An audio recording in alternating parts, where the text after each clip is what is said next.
ಯಲ್ಲಿ ವಾರ್ಷಿಕ ಕ್ರಿಯಾ ಯೋಜನೆಯನ್ನು ಪೋಸ್ಟ್ ಮಾಡ್ತಾ ಇದ್ದೀನಿ 2024-25ರಲ್ಲಿ ಇಲಾಖೆಯವರು ಬಿಟ್ಟಿರ್ತಕ್ಕಂಥ ಶೈಕ್ಷಣಿಕ ಮಾರ್ಗಸೂಚಿಯಂತೆ ಅವಧಿಗಳನ್ನು ಹೊಂದಾಣಿಕೆ ಮಾಡಿ. ಯಾರಿಗೆಲ್ಲ ಈ 7ನೇ ಕ್ಲಾಸಿನ ಹಿಂದಿ ವಾರ್ಷಿಕ ಕ್ರಿಯಾ ಯೋಜನೆ PDF ಬೇಕನ್ನೋರು 99640507 ನನಗೆ ಮೆಸೇಜನ್ನು ಮಾಡಿ ಪರ್ಚೇಸ್ ಮಾಡ್ಬೋದು. ನಮ್ಮಲ್ಲಿ 6ರಿಂದ 10ನೇ ತರಗತಿಯವರೆಗೆ ಎಲ್ಲ ಒಂದು ವಿಷಯಗಳಲ್ಲಿ ಇಟ್ ಮೀನ್ಸ್ ಸ್ಪೆಷಲಿ ಈ ವರ್ಷ ಸೈನ್ಸ್ ಹಿಂದಿಯಲ್ಲಿ ನಿಮಗೆ ಎಲ್ಲ ಡಾಕ್ಯುಮೆಂಟ್ಸ್ಗಳು ಸಿಗ್ತವೆ. ಸೊ ಅವುಗಳನ್ನು ನಾವು ಕೊಡುವಾಗ ಡಾಕ್ಯುಮೆಂಟ್ಸ್ಗಳನ್ನು ನಿಮ್ಮ ಶಾಲೆ ಹೆಸರುಗಳನ್ನು ಹಾಕಿರ್ತೀವಿ, ಓಕೆನಾ. ಆಮೇಲೆ ಶಿಕ್ಷಕರ ಹೆಸರುಗಳನ್ನು ಹಾಕಿ PDFಗಳಲ್ಲಿ ಶೇರನ್ನು ಮಾಡ್ತೀವಿ. ಸೊ ಇಂಟ್ರೆಸ್ಟ್ ಇದ್ದವರು ಈ ನಂಬರ್ಗೆ ಜಸ್ಟ್ ವಾಟ್ಸಪ್ ಮಾಡಿ ಕಾಲ್ಗಳನ್ನು ಮಾಡಲಿಕ್ಕೆ ಹೋಗಬೇಡಿ ಅಂತ ಹೇಳ್ತಾ ದಯಮಾಡಿ ವಿಡಿಯೋನ ಲೈಕ್, ಶೇರ್ ಹಾಗೂ ಸಬ್ಸ್ಕ್ರೈಬ್ ಮಾಡೋದನ್ನು ಮಾತ್ರ ಮರೆಯದಿರಿ. ಮೈದಲ್ಲಿರ್ತಕ್ಕಂಥದ್ದು ಶಾಲಾ ಪೂರ್ವ ತಯಾರಿಯ ಪಾಠಶಾಲಾ ನಾಮಾಂಕನ ಆಂದೋಲನ ಮತ್ತು ವಿದ್ಯಾಲಯ ಪ್ರಾರಂಭೋತ್ಸವ ಇದೆ. ಜೂನ್ನಲ್ಲಿ ಒಟ್ಟು 16 ಅವಧಿಗಳು ಉಪಲಬ್ಧ ಇದ್ದಾವೆ. सेतुबंध नैदानिक परीक्षा 1 अवधि, सेतुबंध उपचारात्मक शिक्षा के लिए 6 अवधियाँ, सेतुबंध साफल्य परीक्षा के लिए 1 अवधि, सेतुबंध पृष्ठ संख्या 1 से लेकर 3 तक 1 अवधियाँ. पहली कविता था कि पढ़ना है जी पढ़ना है के लिए 2 अवधियाँ.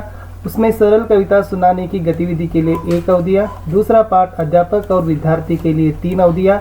बातचीत सरल संदर्भ पर आधारित छात्रों में बातचीत कराना 1 अवधियाँ. आगे चलेंगे. जुलाई में कुल उपलब्ध अवधियाँ 18 है. तीसरा पाठ था सुनो मेरी कहानी के लिए 5 अवधियाँ. संभाषण पेड़ बचाओ आंदोलन के लिए 2 अवधियाँ. परिवार के सदस्यों के नाम और चित्र संग्रहण की परियोजना के लिए 1 अवधियाँ. प्रथम रचनात्मक आकलन संबंधित क्रियाकलाप के लिए 2 अवधियाँ. चौथा पाठ था कि मैं भी नाम कमाता कविता के लिए 5 अवधियाँ. और वहाँ पर गायन है देशभक्ति गीत गायन के लिए 3 अवधियाँ यहाँ पर निर्धारित किया गया है. और साथ ही साथ इस महीने के तीसरे हफ्ते में प्रथम रचनात्मक आकलन करना है. आगे चलेंगे. अगस्त में कुल उपलब्ध अवधियाँ थी कि 18. 5वां पाठ था जिसकी मेहनत उसकी जीत के लिए 5 अवधियाँ निर्धारित किया गया है. सरल व्याकरण और उपचारात्मक शिक्षा के लिए 3 अवधियाँ. सवाल जवाब खेल के लिए परियोजना के लिए 1 अवधि. 6ठा पाठ था हमारे राष्ट्रीय प्रतीक के लिए 5 अवधियाँ. सरल व्याकरण उपचारात्मक शिक्षा के लिए 3 अवधियाँ. परियोजना था कि चित्र संग्रह राष्ट्रीय प्रतीकों के बारे में 1 अवधि यहाँ पर निर्धारित किया गया है. आगे है सितंबर में कुल उपलब्ध अवधियाँ 15 है.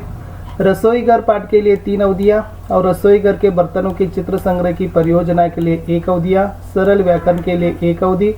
8वां पाठ गिनती 51 से 51 से 70 तक 3 अवधियाँ है. द्वितीय रचनात्मक आकलन संबंधित क्रियाकलाप के लिए 1 अवधि. पुनर्मनन कक्षा के लिए 2 अवधि.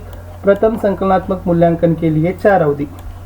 यहाँ पर इस महीने के यानी सितंबर के दूसरे हफ्ते में द्वितीय रचनात्मक आकलन है और सितंबर महीने के चौथे हफ्ते में प्रथम संकलनात्मक आकलन का निर्धारित किया गया है. आगे है अक्टूबर में कुल उपलब्ध अवधियाँ 8 है. 8 ही कक्षाएँ यानी 8 ही यहाँ पर सत्र होंगे पुनर्मनन और सरल व्याकरण पढ़ाई के लिए. नवंबर में उपलब्ध अवधियाँ 14 है. 9वां पाठ था दिल्ली. इस पाठ के लिए 4 अवधियाँ है. परियोजना भारत के ऐतिहासिक नगरों के बारे में चित्र संग्रह करना विवरण देना 1 अवधियाँ है. सरल व्याकरण और उपचारात्मक शिक्षा के लिए 2 अवधियाँ है. 10वां पाठ कविता थी मेरी अभिलाषा है के लिए 4 अवधियाँ. और यहाँ पर कक्षा में समूह में छात्रों को बांटकर कविता का अभिनय कराना के लिए 1 अवधियाँ. सरल व्याकरण और उपचारात्मक शिक्षा के लिए 2 अवधियाँ. आगे है दिसंबर में कुल 16 अवधियाँ उपलब्ध है. 11वां पाठ समझदार राजू के लिए 4 अवधियाँ. वहाँ पर बातचीत है मित्रों के साथ परिचित संदर्भ के बारे में बातचीत करना 1 अवधियाँ. सरल व्याकरण और उपचारात्मक शिक्षा के लिए 2 अवधियाँ. तृतीय रचनात्मक आकलन से संबंधित क्रियाकलाप के लिए 2 अवधियाँ.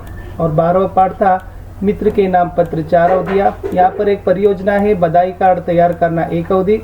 साथ ही साथ सरल व्याकरण और उपचारात्मक शिक्षा के लिए भी 2 अवधियाँ है. और दिसंबर के महीने के चौथे हफ्ते में तृतीय रचनात्मक आकलन का निर्धारित है. आगे है जनवरी माह में 18 अवधियाँ उपलब्ध है.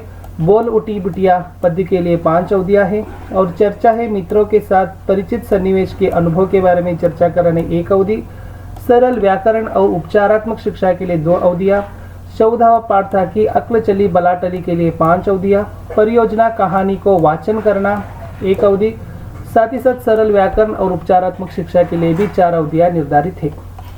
आगे है फरवरी में 14 अवधियाँ उपलब्ध है. 15वां पाठ था गिनती 71 से 100 तक है. इस 71 से लेकर 100 तक है। 3 अवधियां निर्धारित किया गया है और साथ ही साथ क्रम सूचक और भिन्नार्थक संख्या के लिए एक अवधि है। परियोजना संख्या के बारे में यानी गिनती के बारे में एक अवधि, सरल व्याकरण और उपचारात्मक शिक्षा के लिए 2 अवधि, चतुर्थ रचनात्मक मूल्यांकन संबंधित क्रियाकलाप के लिए 2 अवधि, बूंद बूंद सागर से पाठ के लिए 3 अवधि और इस पद्य को गद्य रूप में वाचन करने की परियोजना के लिए 1 अवधि, साथ ही साथ सरल व्याकरण और उपचारात्मक शिक्षा भी है। और जनवरी माह के तीसरे हफ्ते में चतुर्थ रचनात्मक आकलन का निर्धारित है। मार्च में चलेंगे, कुल 17 अवधियां उपलब्ध होंगे। 17वां पाठ है सिकंदर और पुरूरवा के लिए 4 अवधियां और यहाँ पर इस पाठ को कक्षा में अभिनय करने के लिए परियोजना के लिए 2 अवधियां और साथ ही साथ सरल व्याकरण और उपचारात्मक शिक्षा के लिए भी 2 अवधियां है। पूरक वाचन वचन है, वहां पर 2 अवधियां उपलब्ध है और पुनर्मनन कक्षा के लिए 3 अवधि, साथ ही साथ द्वितीय संकलनात्मक मूल्यांकन के लिए 4 अवधि।